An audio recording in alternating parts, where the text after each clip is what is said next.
Bonjour, est-ce que vous pouvez vous présenter en quelques mots s'il vous plaît? Bon, je m'appelle Alain Fromenot, je suis donc artiste peintre. Je peins depuis, j'ai toujours peint même très petit. Là où ça s'est imposé, c'est à l'âge de 17 ans, j'en ai aujourd'hui 64. J'ai toujours peint et voilà, j'ai...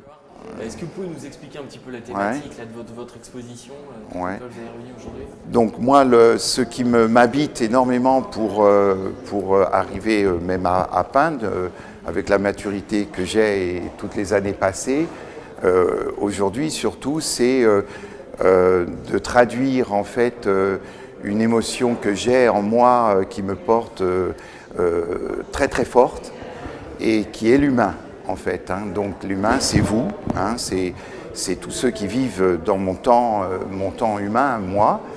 Et je m'intéresse énormément à la physique quantique pour ce qu'elle nous explique que nous sommes, que tout est matière et tout est lumière. Et donc à travers ça, en tant qu'artiste et non pas physicien, je suis donc plus poète.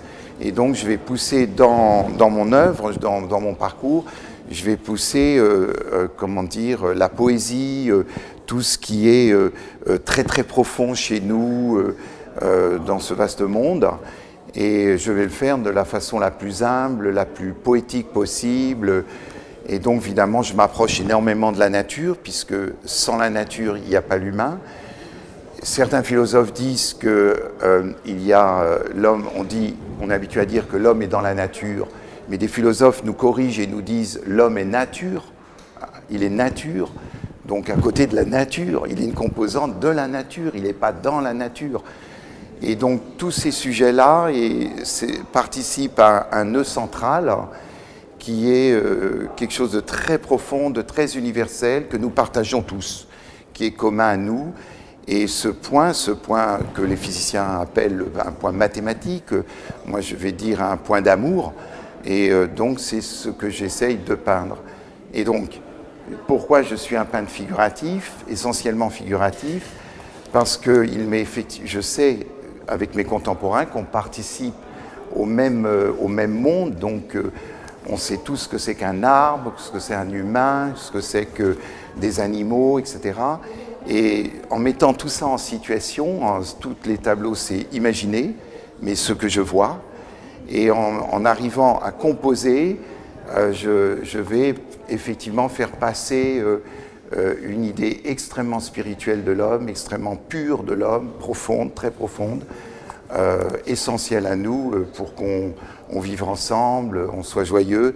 Et je dis en fait dans mes tableaux que finalement c'est une chance inouïe et démesurée, vaste et infinie, que de naître et d'avoir une expérience dans la dualité physique comme nous sommes. Ça vous va? C'est bon. Vous êtes Voilà. vous avez très belle lumière sur vos tableaux, c'est une chose que vous travaillez beaucoup sur l'instantanéité.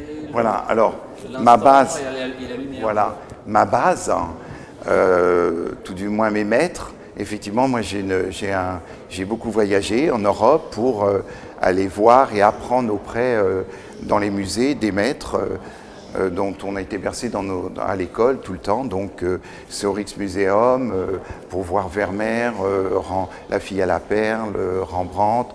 C'est aussi une passion pour Madrid, au Prado, au musée du Prado, pour voir Velázquez, Goya.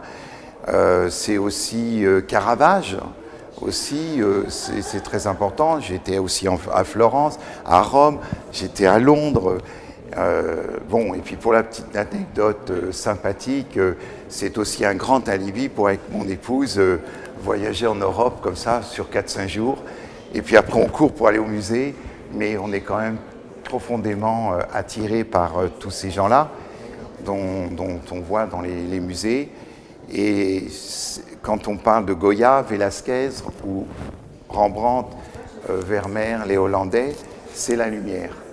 Et j'ai très bien compris, c'était je crois, oui, vers 17 ans, 18 ans, j'en ai même pris peur, parce que cette lumière m'a amené à être un peintre donc engagé sur le plan humain, fortement engagé, et j'ai eu très très peur d'exprimer ça. Et puis j'ai glissé donc dans quelque chose de très pur, de très beau. Et donc la lumière est centrale, c'est ce que je disais tout à l'heure, c'est la lumière de la mécanique quantique, des physiciens, c'est la lumière des étoiles, mais c'est aussi la lumière de la poésie. La lumière, c'est en fait, comment dire, le véhicule de l'amour, l'amour, la lumière, les théologies en parlent, voilà, je pense que la lumière est centrale pour nous et on ne se le dit pas assez. Et donc, évidemment, tous les peintres, alors maintenant, le font. Plus techniquement, peindre avec la lumière, c'est accentuer dans un tableau des effets, une romance, et sans être philosophe ou poète, tous les peintres se servent de la lumière, de la matière, de la couleur. En fait, c'est avec la couleur et la matière qu'on fait la lumière dans un tableau. Mais la lumière, tous les peintres en parlent, c'est quelque chose à la fois de humble, de générique, mais c'est aussi ce qui nous porte. La lumière nous porte, en fait.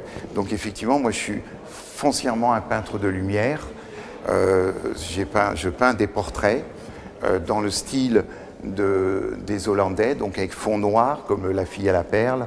J'accentue, effectivement, parce que grâce à la lumière, on peut amener quelque chose qui est indicible, qui ne peut pas être dit avec des mots, en fait. Donc, je suis vraiment, voilà. Je vous remercie. Voilà, moi aussi, je vous remercie.